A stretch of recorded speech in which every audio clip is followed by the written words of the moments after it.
부족한 그 수행과 그 학적임에도 불구하고 남을 가르친다고 이렇게 앞에 선다고 하는 사실이 아주 송구스럽고 또 지극히 그 어려운 그런 일입니다. 그러나 이 시대에 불교가 해야 할 막중한 일들이 너무나도 산적해 있는 관계로 뭐 저 같은 사람도 이렇게 더불어 함께 이렇게 노력하고 있습니다. 명교사 교육이라고 하는 것은 뭐 여러분들이 더 잘 아시리라 믿습니다만은 불광에서 불자로서의 어떤 교양과 또 수행과 학적 그리고 기본적인 이론 그리고 다른 모든 그 행리 또 수비 뭐 이런 모든 것들을 제자리를 잡아가는 그러한 그 교육으로서 아마 중급 과정 정도의 그런 그 교육이 아닌가 하는 그런 생각을 저 나름대로 해봅니다. 그래서 알아보니까 이 금강경을 꼭 한 번씩 교육받고 넘어가는 것으로 그렇게 정해져 있다고 합니다. 그리고 교과목이 거의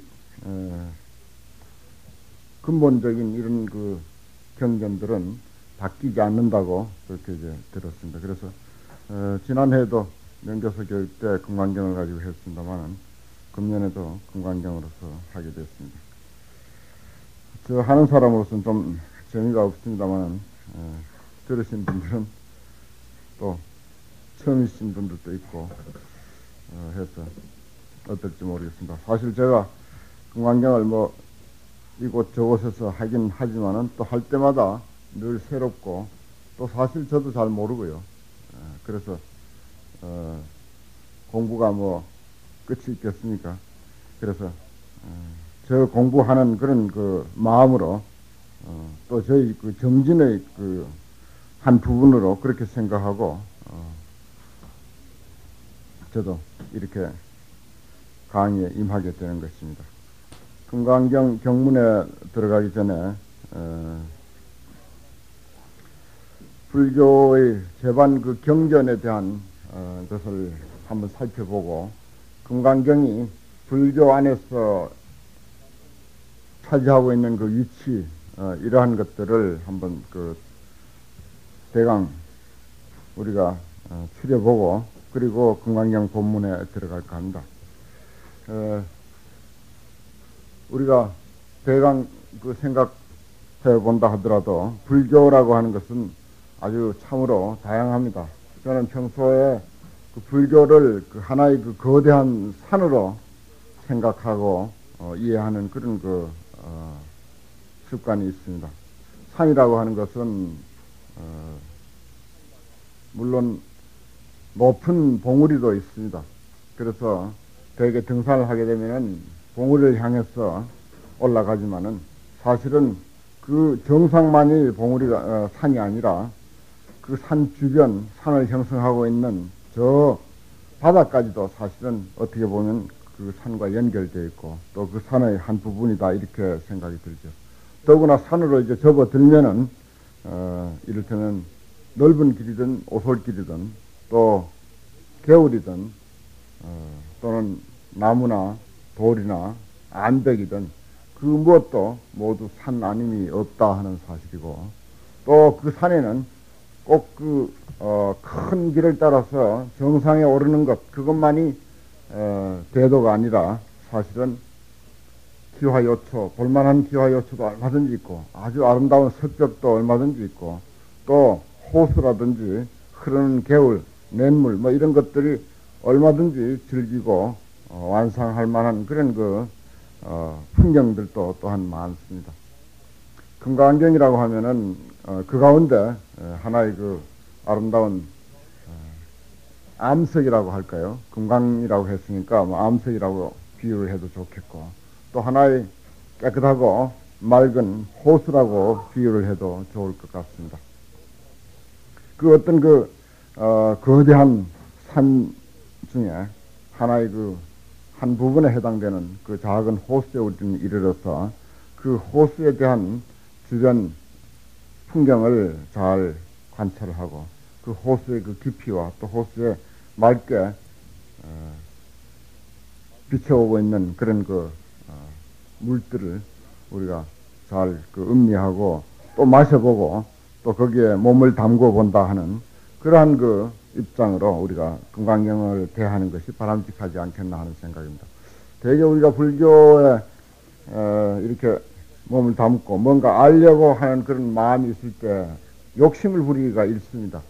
욕심을 부리기가 일쑤라서 그만 불교 전체를 한꺼번에 알려고 한다든지 그런 그 경향들이 있어요. 그래서 예를 들어서 산에 가서 이 산, 저 산, 이 봉우리, 저 봉우리 막 그냥 헤맨다고 해서 그 산을 제대로 아는 것이 아닙니다. 또 정상에 올라갔다고 해서 그 산을 제대로 아는 것도 아니에요. 사실 어느 한 부분에 깊이 있게 몸 담고 한 부분을 잘 우리가 소화함으로 해서 어쩌면 그 산 전체를 제대로 이해하는 그런 그 지름길이 되기도 합니다. 마찬가지로 불교를 이해하는 것도 역시 사실은 뭐 천수경이면 천수경, 반야심경이면 반야심경, 금강경이면 금강경, 아니면 뭐 마하반나 바람일 그 한 대목의 기도만이라도 우리가 철두철미하다면은 그것으로 통해서 불교 전체를 보고 또 불교 전체를 그 알고 깨닫는 그런 그 열쇠가 도처에 그렇게 있다고 하는 사실, 이것을 우리가 생각을 하고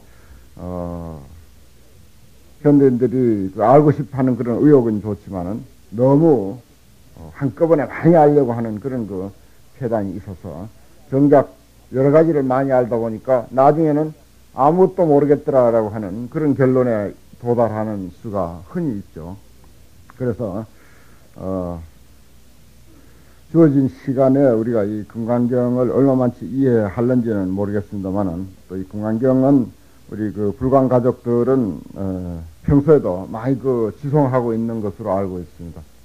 또 그 반야사상을 아주 그 높이 받들고 또 우리가 깊이 있게 이해하고 또 실천하려고 하는 그러한 그 마음이 어떤 법회, 어떤 사찰의 어떤 법회보담도 이 불광에서 제일 그래도 반야에 대한 그런 그 관심도가 높지 않는가 이런 생각을 평소에 그 해서 어떻게 생각하면은 이 금강경을 가지고 이 불광 가족들에게 이야기를 한다고 하는 것이 조금은 외람되고 또 두려운 생각도 들면서 뭐 함께 공부한다 하는 그러한 그 마음을 가지고 임하면 되지 않겠나 하는 그런 생각도 해보았습니다.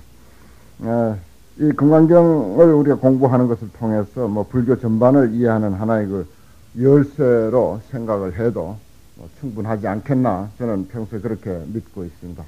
비단 금강경뿐만이 아니죠.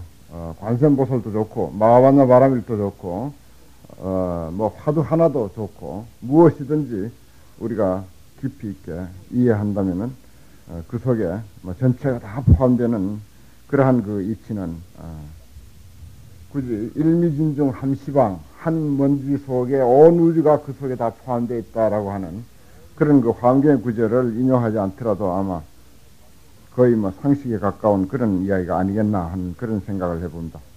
그래서 이것은 우리가 금강경 공부하는데 해당되는 이야기일 뿐만 아니라 불교를 우리가 공부하고 수행해 가는데 뭐 다 해당되는 그런 이야기이라 이렇게 생각이 듭니다. 금강경의 그 위치를 불교의 그 경전을 통해서 어디쯤에 어떻게 자리 잡고 있는가 하는 것을 생각해 볼까 합니다. 불교는 뭐 참선이라 할까, 또는 기도라고 할까, 또는 뭐 사경이라고 할까, 또는 뭐 또 우리가 천도하는 제사의식이라고 할까, 그 다음에 뭐 여러 가지 그 방면이 많습니다. 뭐 성지순례도 좋고 또 무슨 방생을 하는 것도 좋고 여러 가지 그 방면이 많은데 그 가운데 아까 그 산을 비유 들었듯이 그 가운데 또 우리가 빼놓을 수 없는 중요한 한 가지가 부처님의 경전, 부처님의 말씀이 담겨 있는 경전을 이해하는 것. 이것은 이제 불자로서 필수적인 것입니다, 사실은. 왜냐? 불교를 믿고 불교를 실천한다고 하면은 일단 알아야 되니까. 어디 가서 아느냐? 부처님 말씀을 통해서 안다. 이건 뭐 지극히 그 당연한 그런 결론에 도달하게 되는 거죠. 부처님 말씀을 우리가 그 이해하는 그런 그 입장에서 또 이 교육이라고 하는 과정을 통해서 경전 공부를 하게 되는 것이다. 이렇게 이제 보시고, 그럼 그 경전이란 어떻게 구성되어 있고 또 양은 얼마고 금강경은 그 중에서 어느 부분에 해당되는가, 이것을 또 우리가 살펴보지 않을 수가 없죠. 제가 오늘 여기가 뭐 대원당입니까? 예. 대원당에서 강의를 한다기에 아침에 내가 일찍 올라와서 살펴봤습니다. 나는 또 여기 이렇게 좋은 그 법당이 있는 줄을 몰랐어요. 불광사에 그렇게 여러 번 드나들면서 또 어떤 스님의 안내를 받아가지고 여기에 이제 와서 살펴봤습니다. 여기서 서보고 쭉 이렇게 돌아봤어요, 전부. 혹시 뭘 장치해 놓지는 않았나 해가지고. 그래서 전부 다 알아보고 사사치 책상 밑에도 이제 살펴보고 그렇게 했습니다. 그 법당을 또 안내받았어요. 보니까 거기도 아주 다른 사찰에서 충분히 한 사찰의 그 중요한 한 대웅전 그 장소에 버금가는 그런 법당을 또 하나 발견했어요. 그래서 여기도 이렇게 좋은 법당이 있느냐고 또 거기서 사사치 살펴보고 그랬더니 아니 그것뿐인 줄 아느냐고 밑에 보광당 밑에 옆에 그 반야당이라고 굉장히 큰 법당이 또 하나 있습니다. 그래서 내킨 김에 거기까지 뛰어가가지고 또 사사치 또 다 살펴봤습니다. 아니 내가 불광사에 드나든 지가 굉장히 여러 해 됐고 또 여기 와서 작년부터는 또 각별한 인연으로 해서 법회도 하고 뭐 다른 이런저런 인연으로 자주 오는데 전혀 불광사를 제대로 이해를 하고 있지를 못했습니다. 그저 기껏해야 2층에 올라와서 그저 객실에 있다가 큰 스님 만나고 그리고 또 식당에 내려가서 식사하고 그걸로 끝났어요. 참 내가 불경을 강의할 때 항상 그 경의 위치를 이야기하는 그런 내 나름의 어떤 좋은 그런 경을 이해하는 하나의 안목을 가지고 있다고 하면서 왜 불광사를 이해하는 안목은 없었을까 하는 그런 생각을 새삼 아침에 해봤어요. 그래서 내가 여기서 내 방에 들어오는 길은 얼마든지 있구나. 동쪽, 서쪽, 남쪽 곳곳에 있더라고. 반야당에 들어가는 길이 이쪽으로 정면으로만 있는 줄 알았더니 저 뒤로 또 내려와서 지하로 내려오는 그런 길도 있더라고요. 그래서 이게 참 우리가 불교해도 불교를 깨달을 그 길은 이 경전뿐만 아니라 절에 올 필요 없이 곳곳에 도처에 널려 있구나. 바로 이러한 도리인데 우리가 괜히 어떤 꼭 한 길, 내가 알고 있는 그 길만 길이다라고 생각을 하고 꼭 그 길로만 다니니까 오히려 편견이 쌓이게 되고 또 소견이 좁아지고 하는 것이 아닌가 하는 그런 생각을 했습니다. 그래서 어지간히 이제 전체 구조라고 할까 뭐 방사 문제라고 할까 또 법당이라고 할까 이런 것들이 어느 위치에 어떻게 돼 있고 또 혹 무슨 일이 있더라도 어디로 어떻게 나갈 수 있다. 어느 문이 잠겨 있으면 어느 문으로도 나갈 수 있다 하는 것, 이것을 충분히는 아니라도 하여튼 어느 정도 알았습니다. 우리가 불교를 공부하는 것도 그런 전체를 보는 안목이 일단 있고 그리고 나서는 말하자면은 한 부분에 들어가서 철저히 파헤치는 그런 공부의 방법이 바람직하다 하는 그런 생각을 그전부터는 저는 늘 하는 그런 입장인데 새삼 느꼈습니다. 금강경은 뭐 그런 입장으로 우리가 생각을 해볼 때 부처님의 일대 시교라고 그렇게 이야기하죠. 아시는 대로 뭐 그동안 불교 교리 또는 또 부처님의 생애 잘 공부하신 걸로 알고 있습니다.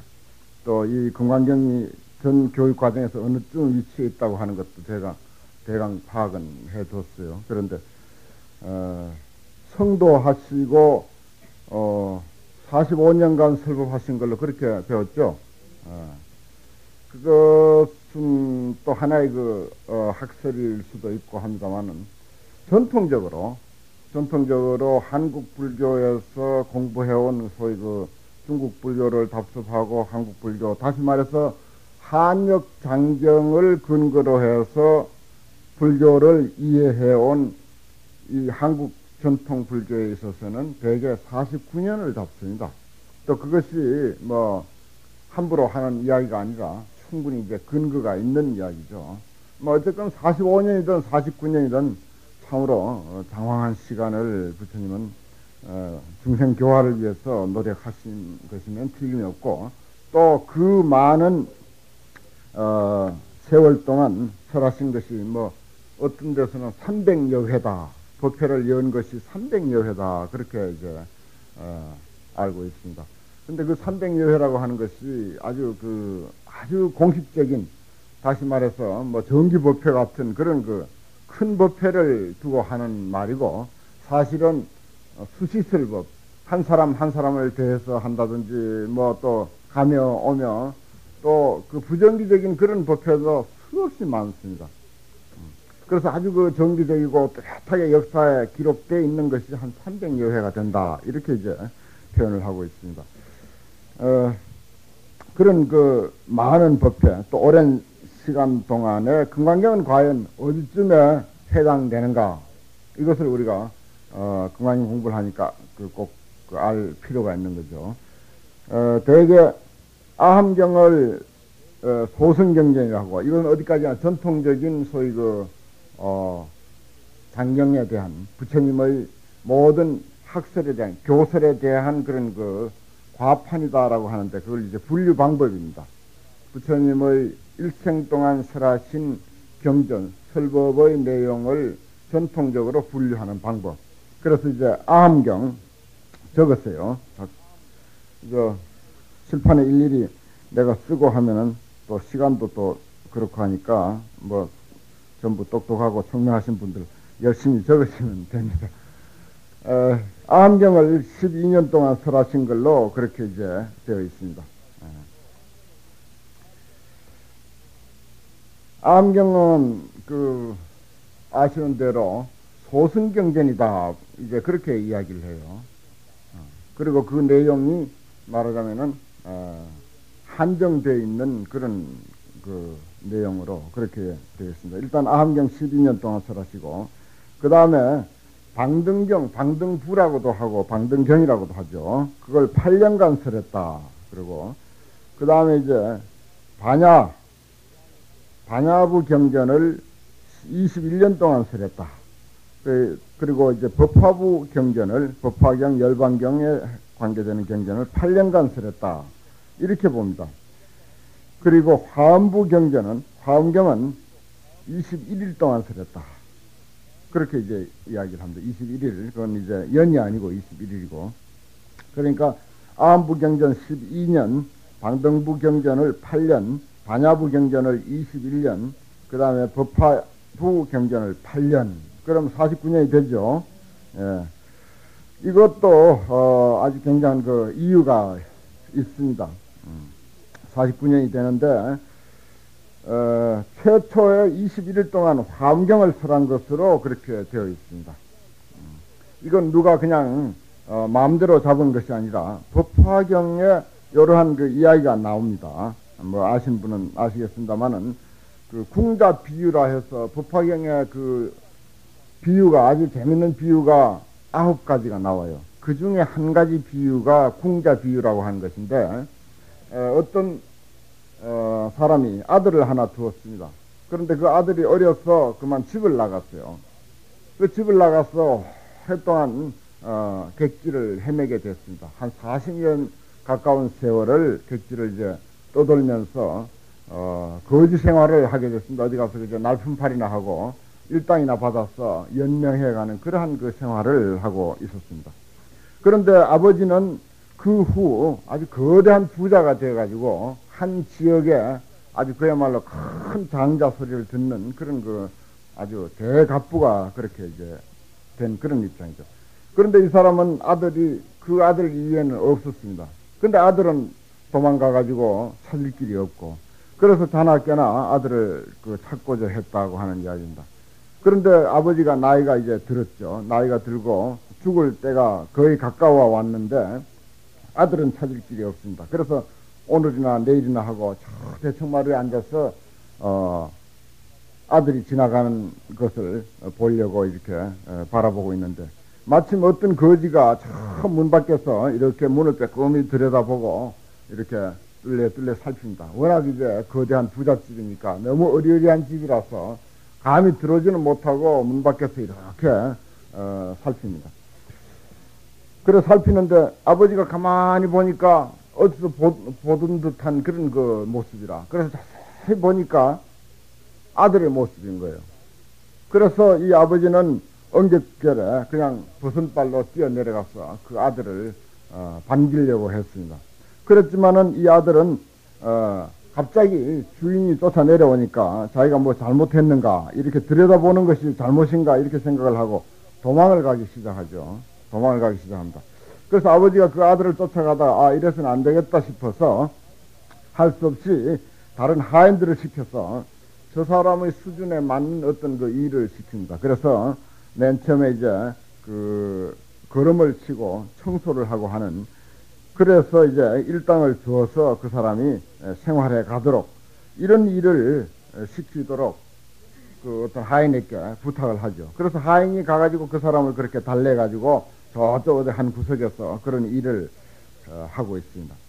그러다가 이제 이 사람이 차츰차츰 그 집에 익숙해지면서 그 부잣집에 자유롭게 출입하게 되는 그런 시기가 오게 됩니다. 자유롭게 출입하던 시기를 지나서 그 다음에 그 집안의 재산 상황을 알게 되는 시기가 또 오게 됩니다. 논밭이 어디에 있고 또 어느 창고에는 무슨 물건이 있고 이러한 것들을 전부 이제 자세히 이제 알게 되는 시기가 오게 되죠. 그리고 나서는 나중에 그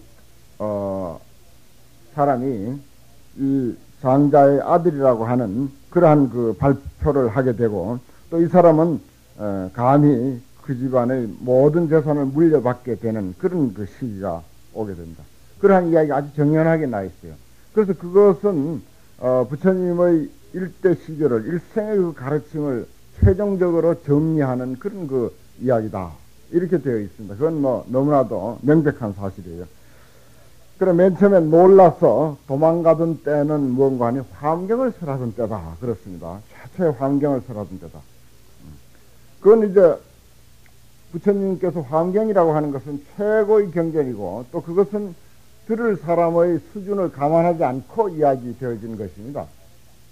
그래서 부처님께서 깨달으신 자신의 그런 그 깊은 깨달음과 그 지혜와 그 모든 것을 그야말로 다 털어내놓는, 하나도 남김없이 다 털어내놓는 그러한 이야기가 환경이다, 이렇게 이제 보아지는 거죠. 그런데 환경을 우리가 지금 불교 공부를 뭐 몇십 년 하고 봐도 사실은 제대로 그 납득이 가지를 않습니다. 그래서 부처님 당시 사람들이 당신의 깨달음을 사실은 그대로 이야기할 것 아닙니까? 처음에 당신 깨달았는데 이야기해야지 어쩝니까?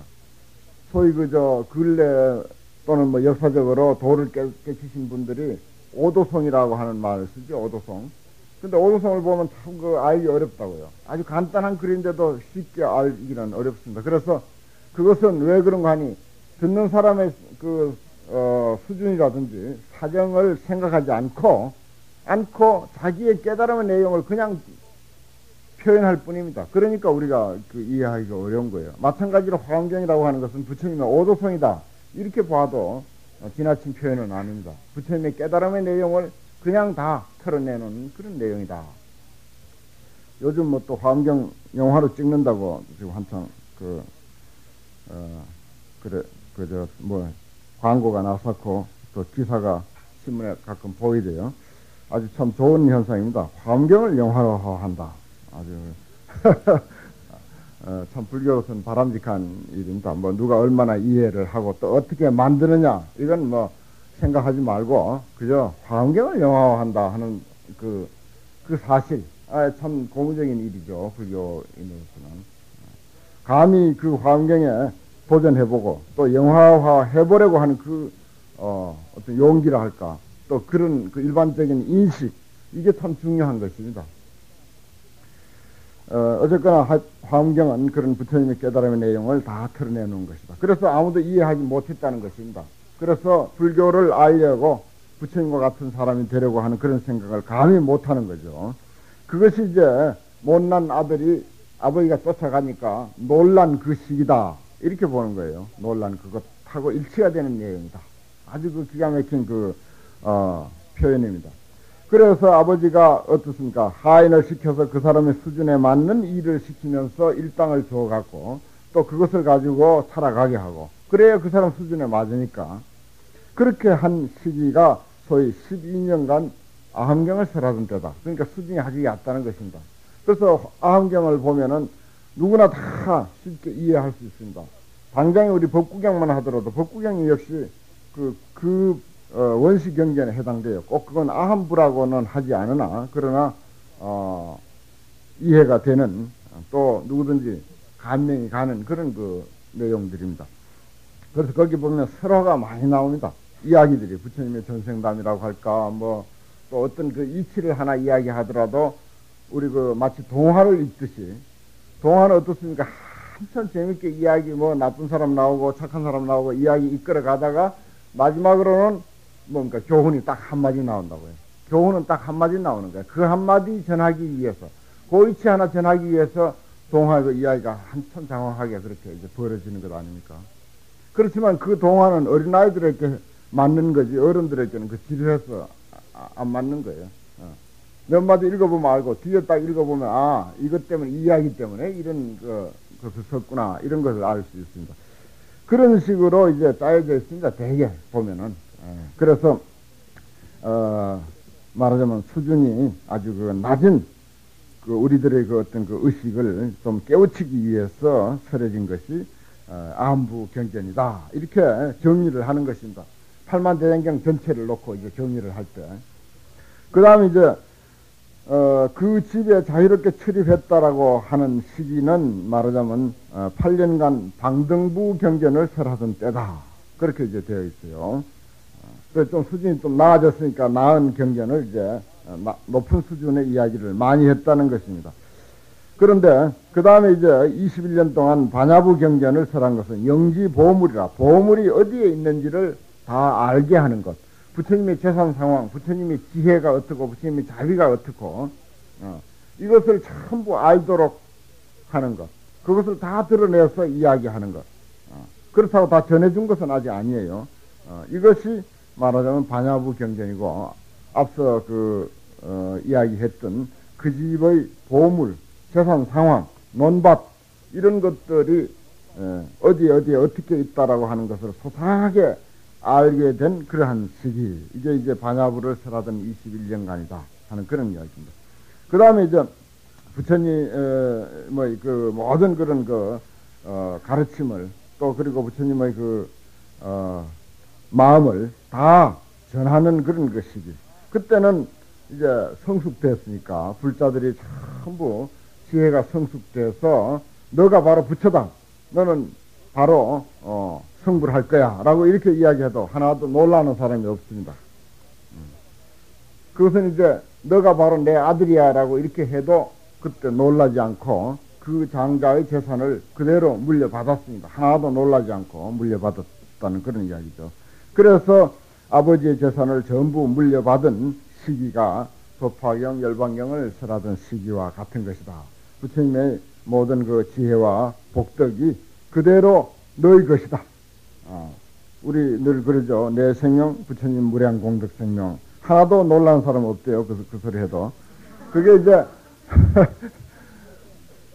부처님의 최후, 마지막에 이제, 8년간 부처님의 모든 그 소견과 또 지혜와 이런 것들은 사실은 너 자신 속에 그대로 있는 거야. 라고 이렇게 일러주는 그러한 때다. 이렇게 보는 것입니다. 그래서, 법화 열반을 마지막 최후 8년에 설했다. 이렇게 이제 보는 것입니다. 그러나 여기서 꼭 한 가지 잊어서는 안 될 것이 그러면은 그 부처님의 근본 취지라든지 또 깨달음의 문제라든지 또는 불교의 깊은 그 오묘한 진리라든지 이것이 그러면 아함경에서 이야기와 화엄경에서 이야기 그리고 반야경에서 이야기 이것이 다르냐 하면 다른 것은 아닙니다. 근본 뜻은 똑같습니다. 일관되게 흐르고 있습니다. 앞서 이야기했듯이 어린아이들에게 교훈이 되는 권선징악은 어른들에게도 똑같이 해당되는 말이에요, 사실은. 안 그렇습니까? 어린아이만 권선징악하고 어른들은 권선징악 안 해도 된다는 이야기는 없습니다. 그 사상은 똑같이 흐르고 있는데 얼마만치 그 비중을 많이 두고 이야기를 했느냐 하는 그 차이일 뿐입니다, 사실은. 그래서 화엄경은 방편설이라고 하는 게 없습니다. 또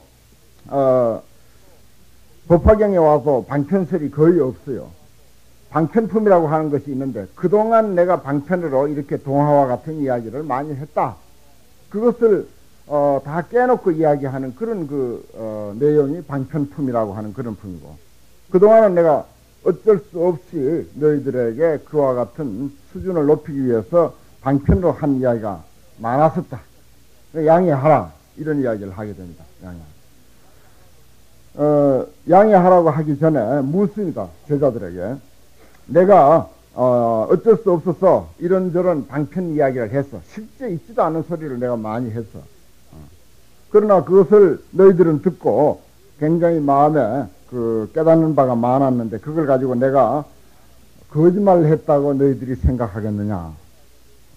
그렇게 이제 부처님이 묻죠. 그러니까 사리불이라고 하는 아주 지혜로운 제자가 있다가 부처님 그건 아닙니다. 거짓말과 방편이라고 하는 것은 본질적으로 다른 것입니다. 이렇게 이제 이야기를 하죠. 그래서 부처님도 거기서 이제 당신이 그동안 사실은 거짓말이죠. 밖에 호랑이가 왔다 소리 틀림없이 그건 거짓말입니다. 그렇지만 그걸 가지고 아이가 우는 아이를 울음 그치기 위해서 하는 소리지 그게 거짓말이라고 말할 사람은 또 이 세상에 아무도 없습니다. 밖에 호랑이가 왔다는 소리 거짓말이라고 할 사람은 아무도 없어요. 그러나 또 냉정하게 따지고 보면 사실은 또 거짓말이거든. 그래 부처님도 그래서 그 문제 때문에 묻습니다. 제자들에게. 자기가 나는 거짓말 아니고 방편을 했다 하면 좀 우습잖아요. 그러니까 제자에게 사리불에게 그것도 물어서 이것은 방편이지 거짓말과는 성질이 다른 것이다. 이렇게 해서 분명히 법화경에서 그것을 이제 분별을 하죠.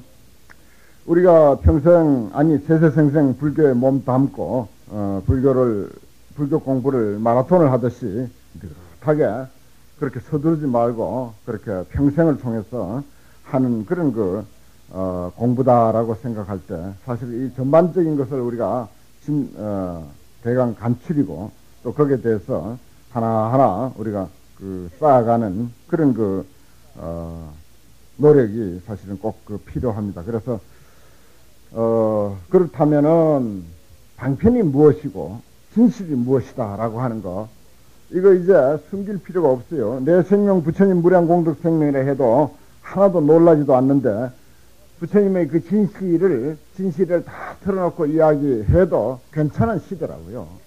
혹시 자꾸 지금까지 방편을 가지고 그렇게 사람 그렇게 이렇게 속이고 또 이렇게 어리석게 계속 어리석은 방향으로 자꾸 그렇게 끌고 갈 필요가 없다는 사실입니다. 지금 얼마나 인지가 발달했습니까? 그리고 이 세상이 얼마나 옛날하고 비교해서 참 개명됐으니까 사실 굳이 방편을 가지고 그렇게 시간 끌 필요가 없는 시더라고요. 그래서 우리가 불경을 공부하고 또 불교에 몸담고 있으면서 무엇이 방편이고 무엇이 진실이다라고 하는 것 이러한 것들을 사실은 분별할 줄 아는 눈이 있어야 되고 또 그 눈에 의해서 우리가 올바른 그런 공부를 해 나가야 된다라고 보아집니다. 그래서 앞서 말씀드렸듯이 꼭 우리가 기억해야 할 것은 근본 취지는 똑같다. 그러나 비중을 얼마만치 어디에 두느냐 하는 것이 차이가 있을 뿐이다.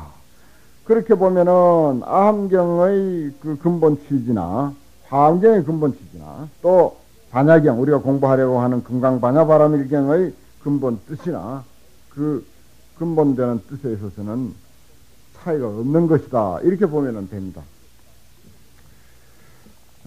그걸 이제 꼭 기억하시고요. 이렇게 해서 전체적으로 이제 살펴봤는데 49년의 설법 내용을 살펴봤는데 보시는 대로 반야경 우리가 공부하려고 하는 이 금강경은 중간에 위치하고 있습니다. 중간에 위치하고 있고 20년간 설하신 이후 21년 되던 해부터 21년간을 설하신 것이 반야부 경전이다. 그렇게 이제 보아지는 거죠. 그런데 뭐 여기서 불광 출판사에서 얼마 전에 그 배품 반야경이 번역이 돼서 나왔지 않습니까? 뭐 한글 단경에는 일찍이 번역이 돼서 나온 적이 있습니다만은 또 단행본으로 그래 나오기는 또 처음이었죠. 그런 경을 위시해서 반야부 계통의 경전이 굉장히 많습니다. 600부다 또는 600권이다 이렇게 이야기를 하는데 제일 많아요. 반야부 계통의 경전. 화엄경보다도 많고 아함경보다도 많고, 왜냐하면 21년간이나 설한 것으로 그렇게 되어 있기 때문에 그래서 많습니다. 그렇게 많은 경전 중에서 우리가 공부하려고 하는 이 금강경은 아주 양이 얼마 안 되죠. 사실은 양이 얼마 안 됩니다. 양이 얼마 안 되고 이것은 전체 반야부는 보면은 16회 이제 설하신 600권이다라고 그렇게 되어 있는데 이 금강경은 제2처 제9회 제577권에 해당한다. 제2처 두 번째 장소 9번째 법회 그리고 권수로는 577권에 해당한다. 반야부 600권 중에서 그렇게 이제 해당하는 경전이다. 이렇게 봅니다.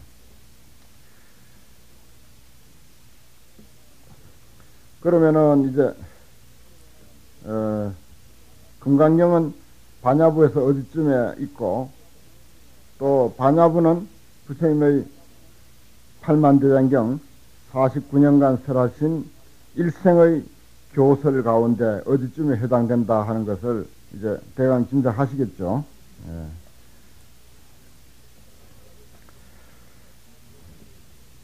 이것이 이제 지금까지 말씀드린 것이 전통적으로 말하자면은 이 부처님의 일대 경전을 과판이라는 그런 말을 쓰는데 분류하는 그런 방법이고, 여기서 또 한 가지 우리가 꼭 우리 경전 공부를 어차피 하니까 좀 현대적인, 다시 말해서 서구적인 그런 학문의 방법에 의해서 부처님의 일대 시교 팔만대장경을 분류하는 그런 방법을 또 한 가지 말씀드릴까 합니다.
지금까지는 전통적인 어떤 이해 방법이었고요. 그러면은 서구적인 학문의 방법으로 또 그것이 이제 좀 현대적인 학문의 방법이다 이렇게도 이제 보는데, 뭐 그런 견해에서 보는 그런 분류하는 길은 어떻게 되어 있는가 하면은, 아함부 경전, 맨 처음에 말씀드린 그 아함부 경전, 그것이 이제 원시불교 경전이다. 이렇게 봅니다. 그래서 이 경전이야말로 부처님께서 일생설하신 경전이고, 일생설하신 경전이라고 하는 거예요.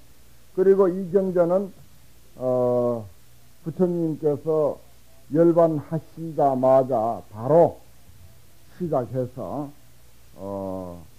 한 300년 가까운 세월 동안, 편집한 그런 경전이다. 이렇게 보는 것입니다. 그러면 그동안은 화엄경이니 법화경이니 없었다는 이야기입니다. 금강경도 없었다는 이야기입니다. 요건 이제 다한 현대적인 어떤 분석 방법에 의해서 하는 것이다 하는 그런 생각을 염두에 두고 이제 참고로 들으시기 바랍니다.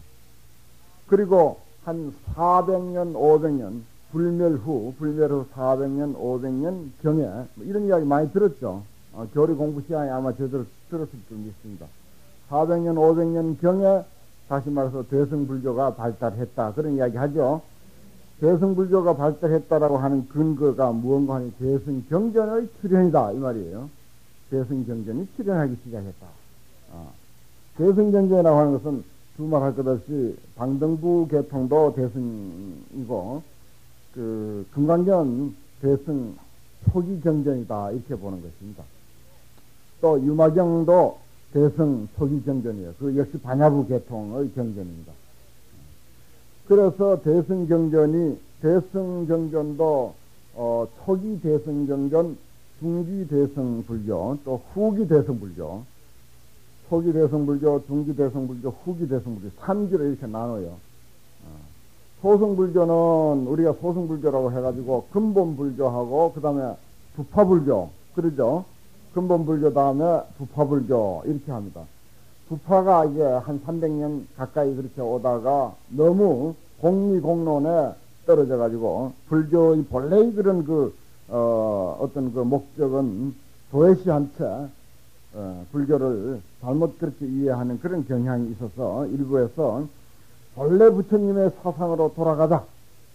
이것이 대승불교 운동입니다. 대승불교라고 하는 것이 뭐 새로운 불교가 아니라 본래 그야말로 진짜 부처님의 사상으로 돌아가자고 하는 운동이 대승불교 운동이다. 이렇게 보는 것입니다.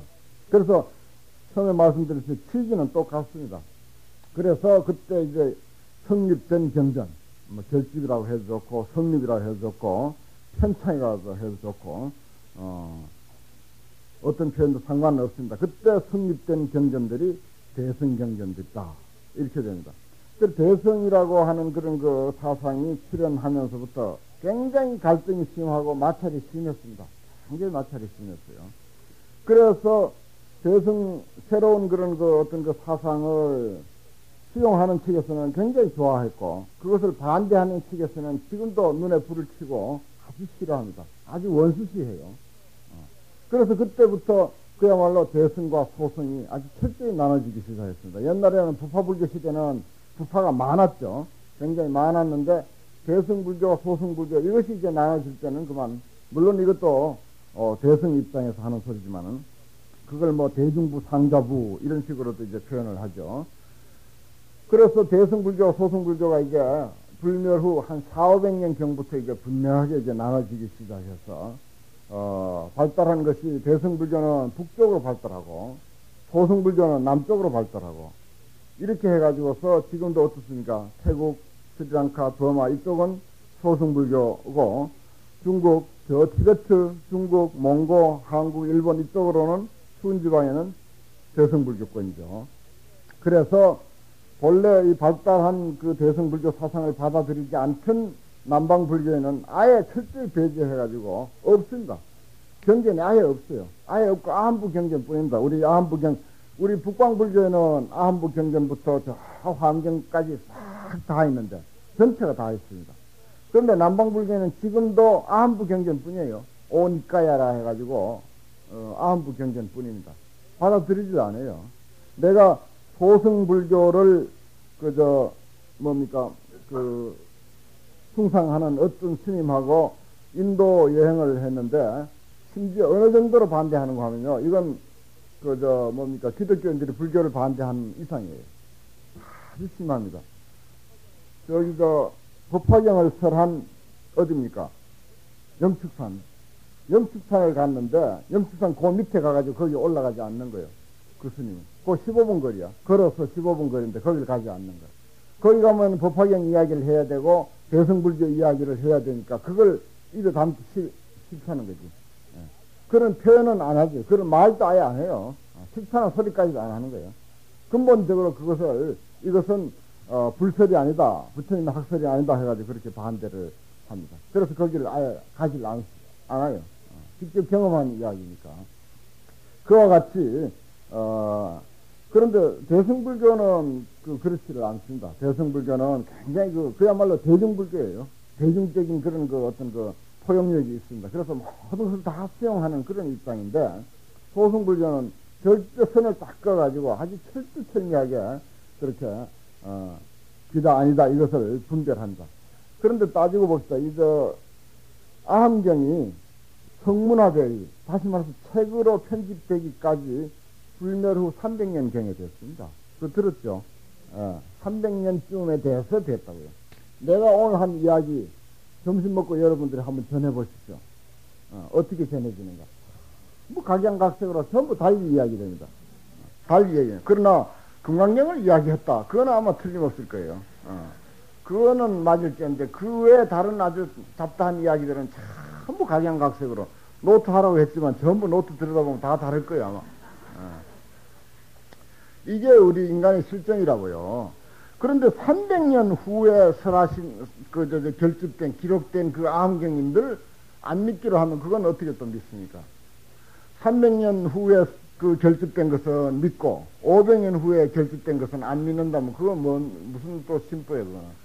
그것도 안 맞는 이야기예요. 요는 우리가 이 대승불교 쪽에서 그 부처님의 경전이다 하는 이야기는 바로 깨달음의 안목에 의해서 써졌다. 지금 이 자리에서 누가 경전을 써도 좋단 말이야. 그것이 깨달음에 입각한 올바른 진리를 설파한 그런 내용이냐 아니냐 이걸 가지고 이야기하는 거예요.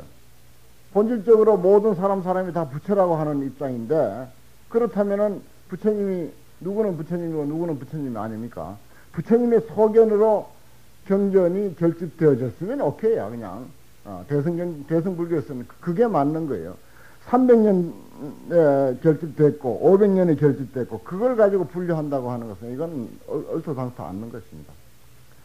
이건 현대적인 분류법에 의해서 소개를 하다가 이 비판하는 입장이 돼서 좀 죄송합니다만은 그렇다고 하는 사실입니다. 그렇게 해서 대승불교 경전은 400년, 500년 경부터 발생하기 시작해가지고 늦게는 600년, 700년, 거의 800년에 이르기까지 경전이 계속 결집이 됐습니다. 어떤 것은 중국에서 만들어진 경전도 사실 있습니다. 천지팔양경 같은 거 아시죠? 천지팔양경 이건 순전히 중국에서 만들어진 경이다 이렇게 보아지는 것입니다. 왜냐하면 없는 그런 이야기들을 무슨 방위 문제라 할까 무슨 동서남북 이런 거는 있지만 오행 문제라고 할까 이런 건 오행 같은 것은 물론 무슨 서양이라고 해서 오행 이야기가 없는 건 아니지만은 그러나 이제 본격적으로 그런 이제 이야기는 사실은 전통 경전 속에는 그렇게 제대로 이야기가 안 돼 있거든요. 어느 정도 이야기는 돼 있어도 지수화풍 정도는 이야기 돼 있지 그것을 어떤 오행의 수리에 대해서 역학적인 그런 견지에서 이야기 되어지지는 않았거든요. 근데 그런 것들을 가만히 우리가 분석해 보면은 중국에서 만들어진 경전도 사실은 적지 않다 이렇게 이제 보는 견해가 있습니다. 그런데 불교는 그렇게 어떤 고집스럽게 편견 이런 것을 아주 싫어합니다. 그래서 모든 것을 다 받아들이고 다 수용해서 거기에서 우리에게 이익되고 참으로 바른 가르침이고 이것은 취할 만한 것이다 라고 생각되는 것을 취하면 되는 그런 주의예요. 그래서 굉장히 마음이 넓고 포용이 있는 그런 입장입니다. 그래서 그렇게 이제 분류를 해서 대승경전은 비불설이다, 부처님의 설이 아니다, 이렇게 이제 이야기 되어지기도 하는 그런 그 입장입니다. 그래서 그건 뭐 어떤 그 서구적인 그 학문의 방법을 가지고 분석해 본 그런 또 하나의 그 주장이고 하나의 소견이다, 이렇게 이제 보면 되고, 또 그것은 뭐 꼭 맞는 정설은 결코 아닙니다. 또 거기는 신앙적인 것이 많이 결여되어 있고, 뭐 단순하게 학문적인 그런 입장만을 이야기하고 있다, 이렇게 이제 보면 됩니다. 그러나 전통적으로 말하자면 분류한 부처님의 일대시교를 분류한 그런 49년간 아함경, 뭐 방등경, 반야경, 도파경 이렇게 이제 분류한 것, 이것을 우리가 전통으로 또 부처님의 일생을 가지고 분류한 것하고, 아니면은 원시불교에서 저기 부처님의 인멸한 한 800년 경까지 대승불교가 발달하기까지의 그 과정을 또 49년하고 이렇게 늘려서 보면은 또 사실은 맞아 들어가요. 맞아 들어간다고. 그러면은 300년까지를 아함부 경전이 읽혀지던 때로 그렇게 보고, 그 다음부터 방등부 경전이 발달했고, 그 다음에 반야부 경전이 발달했고, 그 뒤에 법화부 경전이 발달했고, 최후에 화엄부 경전이 발달했다. 이렇게 놓으면 그 순서하고 또 맞습니다. 아주 공교롭게도 맞아요. 절대 그 순서는 틀리지를 않습니다. 그렇죠. 가만히 보면은 전체적인 그런 파악은 우리가 이쯤 이렇게 하고, 그 다음에 이 금강경의 그 취지는 뭐냐? 금강경의 취지는 뭐냐? 여러 사람들이 금강경을 해석을 많이 했습니다. 참 금강경은 특히 이제 달마 스님이 선과 함께 금강경을 전했고, 그 후 오조 스님 그리고 육조 스님에 이르기까지 금강경을 의지해서 깨달음을 성취한 그런 유래를 우리가 잘 알고 있죠. 특히 육조 해능 대사는 우리가 금강경 공부하다가 나오겠습니다만은, 육조 해능 대사는 금강경 구절을 듣고는 전혀 그야말로 난 놓고 기억자도 모르던 그런 그야말로 나무장수의 총각에 불과했는데, 어느 참 집에 나무를 내려다 주고 돌아오는 길에 말하자면은 방 안에서 들려오는 어떤 소리를 듣고 그만 순식간에 마음이 환하게 밝아져 버렸죠. 환하게 밝아져, 그게 마음이 그냥 환하게 밝아져 가지고 전혀 이 세상 사람이 아닌 것처럼 그렇게 됐지 않습니까? 참 이상한 경험을 한 거죠. 정말 생전 듣도 보도 못한 그런 경험을 한 것입니다. 정말 이 몸은 날아갈 듯하고 이 세상이 환하게 꿰뚫어 보이고 우주와 인생이 그냥 환하게 꿰뚫어 보이는 거죠. 그걸 이제 뒷사람들이 괜히 쓸데없이 뭐 견성이다 이런 소리를 이제 붙였을 뿐이죠. 그래서 이제 그때 이제 성품을 보았다 이렇게 이제 붙이는데, 어쨌거나 이제 육조스님은 그게 금강경인지 뭐 불교가 있는지 부처라고 하는 것이 세상에 있었는지 없었는지 그런 걸 전혀 알 때가 아닙니다. 전혀 불교에 대한 상식이 없을 텐데 우연히 말 한마디에 그만 마음이 환히 밝아졌다 하는 그런 거죠. 나중에 알고 보니 이제 금강경이었더라. 그래서 그 금강경이 더욱더 빛나게 됐습니다. 그래서 면면이 한국 불교까지 금강경이 아주 참 소중한 그런 경전으로 그렇게 이제 전해 내려왔고, 또 이것은 반야 600부 21년간 설하신 경전 중에 핵심입니다. 사실은 핵심이고, 이 속에 반야 600부를 축소하면 뭐 대품반야를 축소하면 소품반야고, 소품반야를 축소하면 금강경이고, 금강경을 다시 또 엑기스만 만든 것이 반야신경이고, 이렇게 이제 이야기를 흔히 하죠. 뭐 그건 되게 상식적인 것입니다. 그렇게 또 아는 것이 바로 아는 거예요. 그 정도로 중요한 경전이긴 하지만은 특히 육조 스님의 그 깨달음, 그것이 아주 큰 계기가 돼서 우리나라에는 1600년 동안 뭐 계속 그것이 소위 경전이 되진 않았지만은 최소한도 1000여 년 동안은 소위 경전, 우리가 의지할 바의 경전이 되어 온 것입니다. 그래서 그 조계종의 그 동헌에 보면은 금강경을 소위 경전을 한다. 딱 박혀 있어요. 금강경을 소위. 또 원불교가 그 저들이 불교가 아니다라고 이렇게 이야기하지만 그 사람들도 소위 경전은 금강경이에요. 금강경은 아주 열심히 독송하고 금강경 공부는 아주 열심히 하고 있습니다. 그런 정도로 뭐 금강경에 대한 그런 그 중요성은 우리가 익히 아는 바입니다. 그럼 도대체 그 금강경의 그 내용을 한마디로 어떻게 이제 표현하느냐? 전통적으로 파 2집 현 3공이다 그래요. 이건 또 그래야 되겠네요.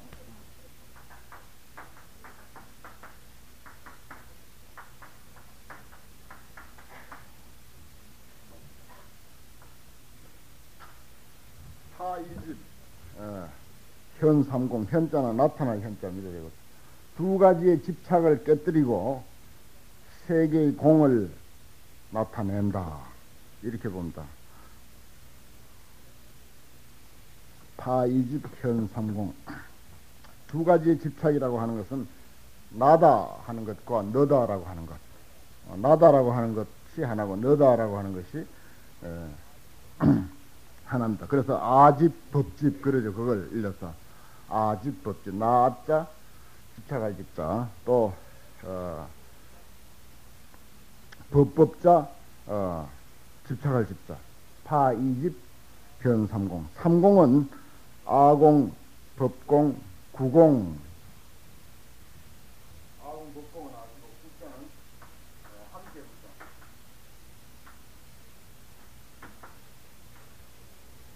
아공, 법공, 구공 이렇게 해서 나도 공하고 너도 공하고 그리고 모두 다 공한, 그렇게 해서 3공이라 그럽니다. 3공은 아공, 법공, 구공.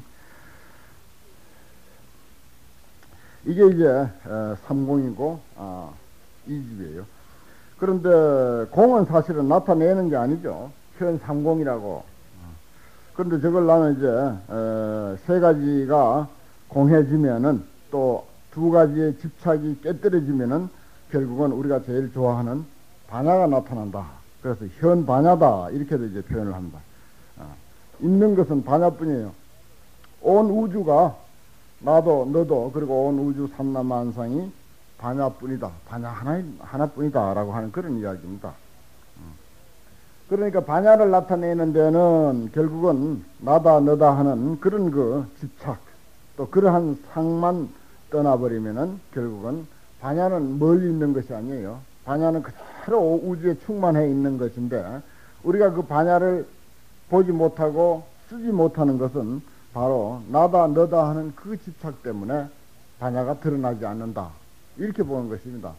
그러면 이제 금강경 다 된 거예요. 금강경뿐만이 아니라 600부 반야경이 반야 600부가 사실은 다 나타난 것입니다. 저것뿐이에요.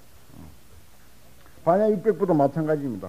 나다 너다 하는 그 상. 뭐 말은 간단하지만은 그렇게 또 사실 간단한 게 아니죠. 간단한 게 아니니까 어떻습니까? 21년간이라고 하는 긴 세월을 이야기하게 된 것입니다. 우리는 보통 우리가 살아오기를 오관에 의해서 전부 있는 것으로 그렇게 이제 살아오고 있죠. 그래서 팔만대장경을 뜻으로 우리가 감추려면은 뜻으로 이야기할 때는 아껴는 전체적인 것을 다 통틀어서 살펴볼 때 그렇게 49년간 그렇게 많은 경전을 이야기했다 하는데 그것을 사실은 한마디로 간략하게 요약을 하면은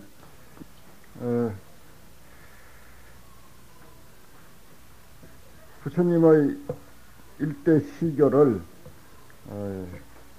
그 외형적으로 지난 시간에 살펴봤고 뜻으로 보면은 상과 공과 성 이 석자로서 우리가 이해할 수 있다 이렇게 봅니다. 아함부 경전은 대개가 저 상에 해당되는 경전입니다. 저건 또 다른 말로 하면 유다 있을 유자 유에 해당되는 경전이다. 뭐 해당된다기보다는 모든 것이 우리의 그 상식에 근거를 하고 설해진 경전이죠. 우리의 상식이란 뭡니까? 전부 있는 것으로 봅니다. 모두가 있는 것으로 보죠.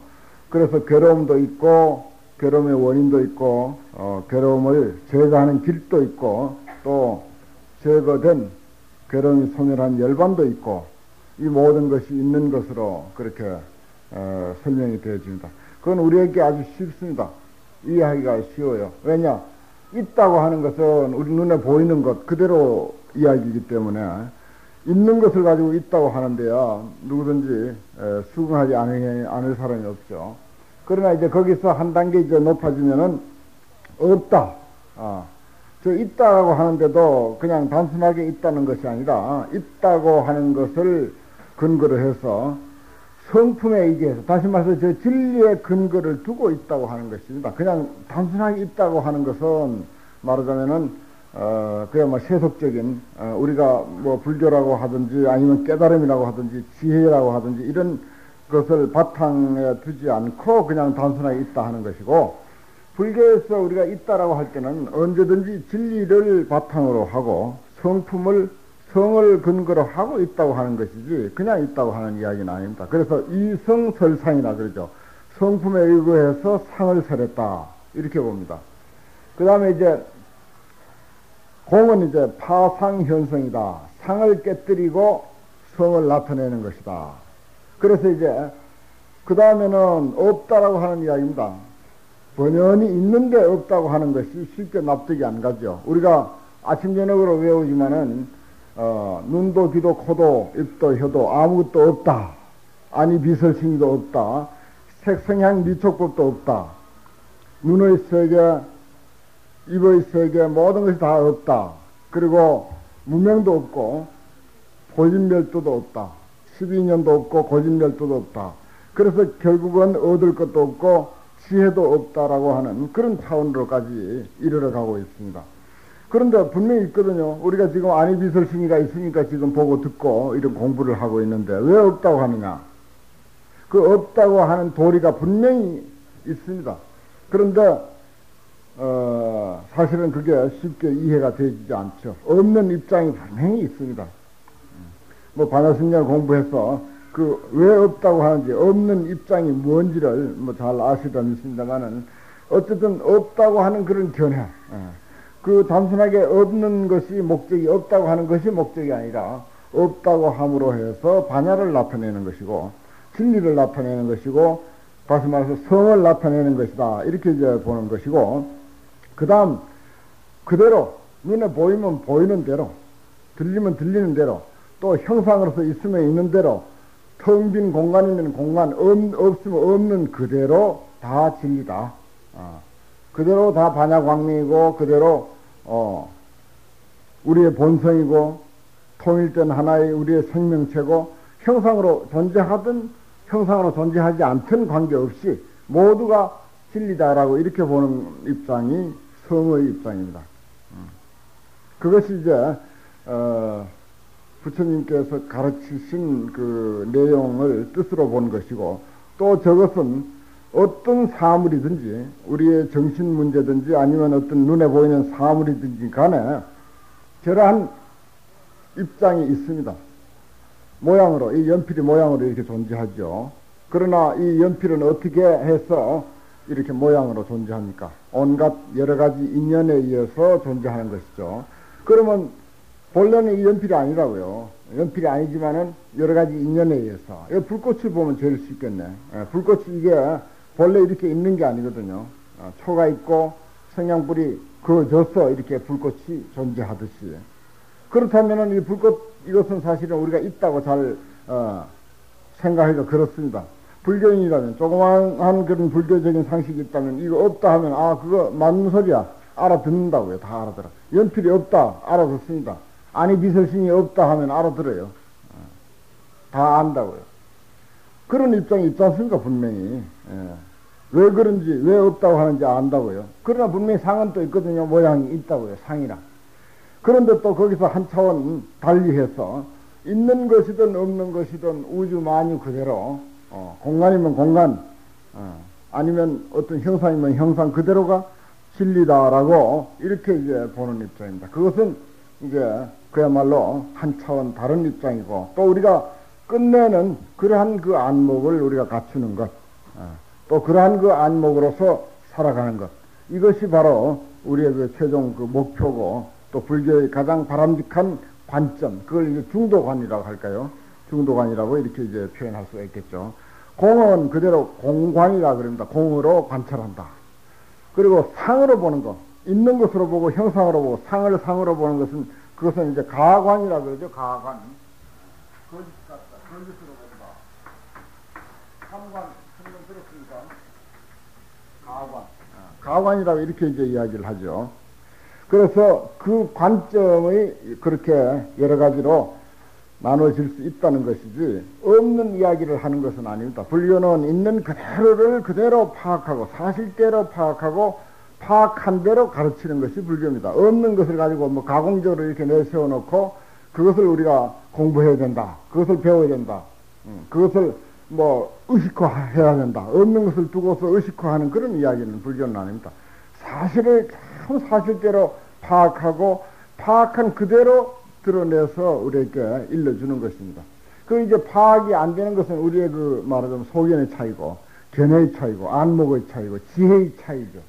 그러니까 지혜가 높으신 깨달은 자, 부처님 같은 분은 여러 가지 방면으로 다 철저히 파악하고, 그야말로 철저히 파악하고, 우리들이 보는 입장, 그 다음에 좀 더 다른 차원에서 보는 입장, 그리고 당신이 보는 입장, 이 모든 것을 이제 낱낱이 나눠서 분류를 해서 우리에게 일러준 것입니다. 그것이 팔만대장경이고 부처님의 교설이죠.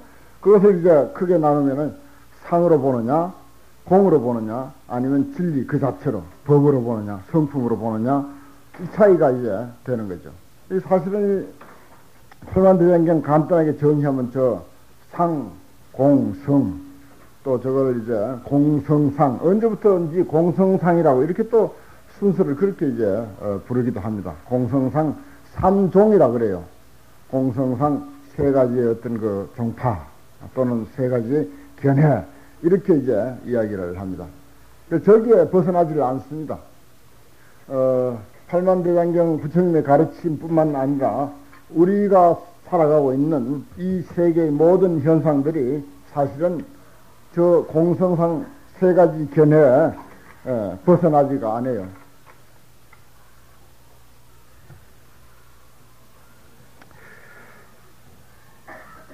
저것이 이제 이해가 되시죠?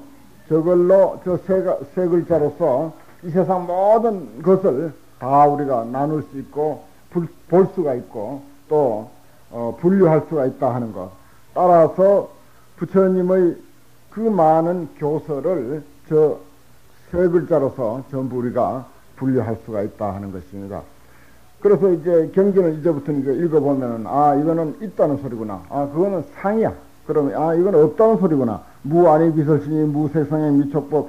무자를 아무리 많이 갖다 놓고, 반야 600부 아니라 뭐 6천만 부를 설한다 하더라도, 공이라고 하는 낱말 하나로서 다 요약할 수가 있다. 이렇게 되는 것입니다.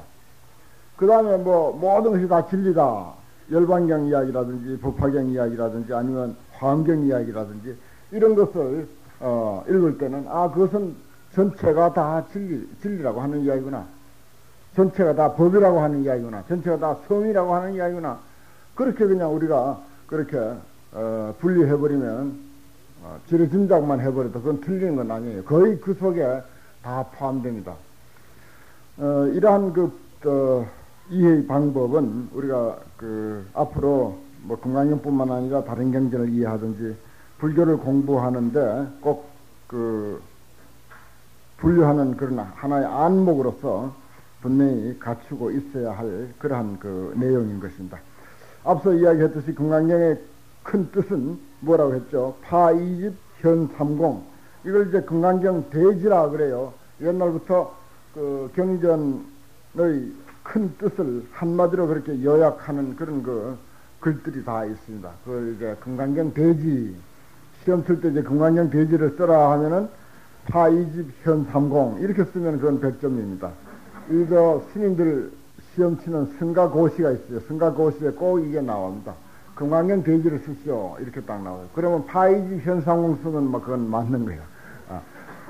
설명을 안 해도 상관없고 설명하면 복잡해지니까 괜히 아는 척하고 설명했다가 틀려져.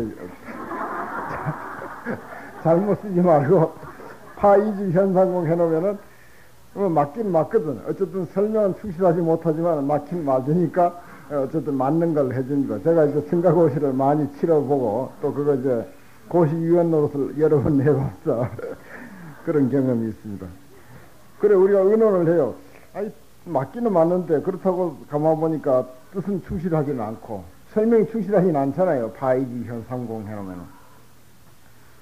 그래서 이제 맞는 것으로 그렇게 합니다. 파이집 현상공입니다. 꼭 기억해 두기 바랍니다. 거기서 한 가지 또 기억해야 할 것은 현삼공인데 사실은 우리가 좋아하죠. 반야가 거기서 사실은 나타난다. 이렇게 보도록 하십시다. 이제 전체적인 그 근본 그 취지만 우리가 제대로 간추리고 있으면은 금강경 그 부분에 대해서는 사실은 부분도 물론 중요합니다만은 부분에 대해서 서서 조금 모르더라도 바로 이 근본 취지를 금강경의 근본 취지 전체적인 뜻을 제대로 우리가 추리고 있으면 그것으로서 다 해결이 돼요. 사실은 다 열립니다. 금강경뿐만 아니라 반야 600부 모든 것이 다 지금까지 설명한 그런 그 어떤 그 종지라고 하죠. 근본되는 뜻을 가지고 이해하려고 하면 다 이해되어지게 되어 있습니다. 어떤 금강경을 그 해석하는 스님이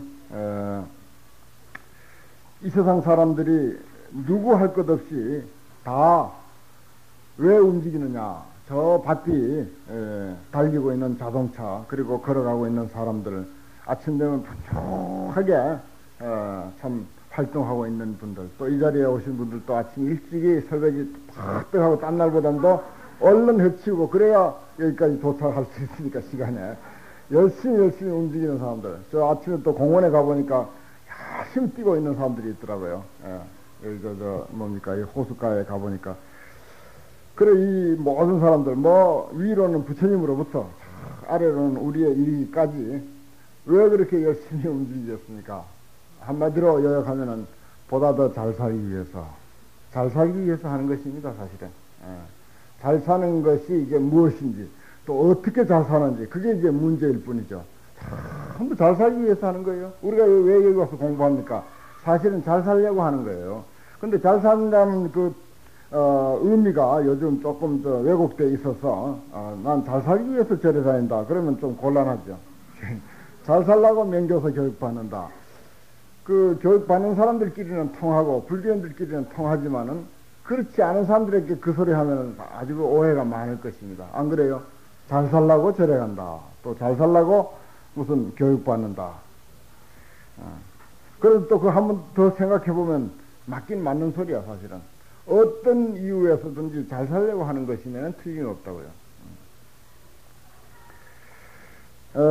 우리 금강경 공부도 사실은 잘 살려고 하는데 어떤 것이 잘 사는 것이냐 그리고 어떻게 하면 잘 사는 것이냐 요걸 이제 우리가 제대로 터득하려고 불교 공부를 하고 불교를 믿고 또 명교사 교육을 받는다 이렇게 정의를 할 수가 있습니다. 모든 사람의 그 욕심은 모든 사람의 그 마음은 어떤 이유에서든지 사실은 한마디로 잘 살려고 한다. 어떻게 하는 것이 잘 사는 것이냐. 무슨 벼슬이 높고 돈이 많고 무슨 가족이 많고 온갖 거 힘이 세고 이런 것이 잘 사는 것이냐. 그건 아니죠. 여러 가지 열거할 필요 없이 그런 것은 아닙니다. 박사학위를 여러 수백 개를 딴다 해서 그것도 또 잘 사는 것도 아니에요. 최소한도 잘 사는 길이 무엇이다라고 하는 것을 불교인들은 이론적으로라도 정의를 탁 하고 있어야 됩니다. 알고 있어야 돼요. 마음을 깨닫는 것이 잘 사는 거다. 알긴 알겠지. 그렇지만 난 마음 깨닫는 것보다 당장에 돈이 한 1억 있었으면 좋겠다. 이렇게 마음이 그쪽으로 끌리더라도 그래도 기어이 아니야. 나는 돈보다도 마음을 밝히는 것. 이것이 잘 사는 길이다. 이렇게 알고 있어야 돼요, 그것은. 뭐, 거기에 대해서 뭐, 긴 설명 필요 없이, 불교적인 그런 그야말로 자유로운 그런 어떤 세계, 뭐, 그걸 해탈이라고 하든지, 열반이라고 하든지, 깨달음이라고 하든지, 반야바람일의 세계라고 하든지, 막 그런 삶이 바로, 잘 사는 길이다. 우리가 금강경을 공부하니까, 반야로서 사는 것, 반야적인 삶이 잘 사는 길이다. 이렇게 이제 정리를 해 둡시다. 그러면은 어떻게 하는 것이, 어떻게 해야 반야적인 삶을 살 수 있느냐. 그거는 이제 금강경 안 배우고는 모르죠. 금강경 배워야 된다. 그래서 우리가 금강경을 공부한다. 이렇게, 정리를 해도 별로 거리가 먼 것은 아닙니다. 모든 사람의 활동은 또 그리고 모든 사람의 마음은 전부 잘 살려고 하는 그 하나의 목적을 위해서 움직이고 있고 살아가고 있는 것. 그건 부처님이나 누구나 똑같습니다. 모든 사람이나 똑같아요. 그 어떻게 해야 잘 살고 또 어떤 삶이 잘 사는 것이냐. 거기에 와서는 이제 천연기차로 이제 벌어지는 거죠. 잘 살기 위한 그 목적 하나를 위해서 움직인다 하는 것은 똑같습니다. 동서고금, 뭐, 성인, 현인, 뭐, 중생 할 것 없이 똑같은데, 그러면 어떤 삶이 잘 사는 삶이냐, 여기에 와서는 이제 완전히 다른 거죠. 전혀 달라집니다. 그리고 그것이 달라지다 보니까 방법이 달라질 수밖에 없는 거죠. 그럼 어떻게 해야 잘 사느냐, 거기도 이제 달라집니다. 이런 것들을, 우리 불교인들은, 마음속에 뭐 잘 정의가 되어 있죠. 그러한 하나의 근본적인 취지도 우리가 금강경을 공부하는 데 있다. 이렇게, 우리의 목표를 세워놓고, 이제 금강경 본문으로 들어갈까 합니다.